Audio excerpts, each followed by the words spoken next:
ஆதியாகமம் 12ஆம் அதிகாரம் 2வது வசனத்தை நான் வாசிக்கிறேன், கவனியுங்கள்.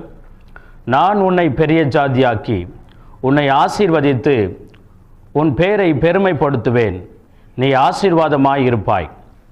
கிறிஸ்துவுக்குள் பிரியமானவர்களே, இந்த வார்த்தையை கேட்டுக்கொண்டிருக்கிற உங்கள் ஒவ்வொருவரையும் பார்த்து தேவன் சொல்கின்ற காரியம் என்னவென்று சொன்னால், நீ ஆசீர்வாதமாய் இருப்பாய் என்று சொல்கிறார். இந்த ஆண்டின் ஆசீர்வாதத்தின் ஆண்டு. உங்கள் வாழ்க்கையிலே தேவனாகிய கர்த்தர் உபாகம் 1ஆம் அதிகாரம் 11வது வசனத்திலே நாம் வாசிக்கிறோம், நீங்கள் இப்பொழுது இருப்பதை பார்க்கிலும் இன்னும் 1000 மடங்கு அதிகமாகும்படி தேவனாகிய கர்த்தர் உங்களை ஆசீர்வதிப்பேன் என்று வாக்குத்தத்தம் கொடுத்திருக்கிறார். ஆகவே தேவன் நாம் ஆசீர்வாதமாய் இருக்க வேண்டும் என்று விரும்புகிறார்.